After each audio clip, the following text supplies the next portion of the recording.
નમસ્કાર, હું છું Aditi Patel from computer department. આપણે જાણીએ છીએ કે આપણો ક્લાસરૂમ આપણા ખિસ્સામાં છે, લાઇબ્રેરી આપણા મોબાઈલમાં છે, સ્ટેજ એક રીલ બની ગઈ છે અને દુનિયા એક સ્ક્રીન જેટલી નજીક આવી રહી છે.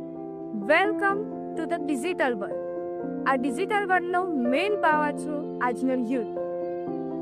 આજનો યુવા માત્ર સ્ક્રોલિંગ નથી કરતો, એ ક્રિએટ કરે છે, કમાય છે, શીખે છે અને લીડ કરે છે. કોઈ ફ્રીલાન્સિંગ કરે છે તો કોઈ પોડકાસ્ટ બનાવે છે, કોઈ સ્ટાર્ટઅપનું સપનું જુએ છે તો કોઈ રીલ બનાવીને સમાજને પોતાનો અવાજ આપે. આ ડિજિટલ યુગમાં લેપટોપ આપણી ઓફિસ છે, મોબાઈલ આપણું મીડિયા છે અને એક આઈડિયા આપણું ભવિષ્ય છે. જો યુથ જાગે તો દુનિયા બદલાય. આ ડિજિટલ યુગની બેક સાઈડ પર જાણવી ખૂબ જ જરૂરી છે, કેમ કે સ્ક્રીન ટાઈમ વધે ત્યારે સ્ટ્રેસ, ડિપ્રેશન અને એકલતા પણ વધે છે. ફેક ન્યૂઝથી દિમાગ ગુંચવાય છે અને સંબંધો પણ તૂટે છે. ઓનલાઈન ફ્રોડમાં વિદ્યાર્થીઓ પોતાની ફીસ અને સ્કોલરશિપ પણ ગુમાવતા હોય છે, તો કેટલાક વિદ્યાર્થીઓ આત્મહત્યા કરીને પોતાનું જીવન ટૂંકાવી દે છે.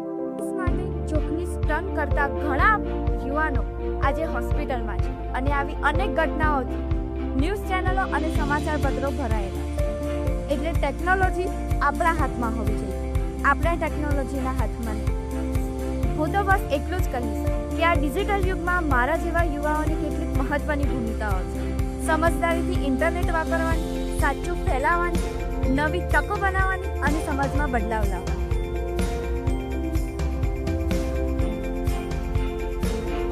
ચાલો દુનિયાને માત્ર સ્ક્રોલ નહીં, તેને ઘડવાનો પ્રયાસ કરો. કારણ કે આપણું ભવિષ્ય કોઈ એપ પરથી ડાઉનલોડ થવાનું નથી, આપણે તેને જાતે જ અપલોડ કરવાનું છે.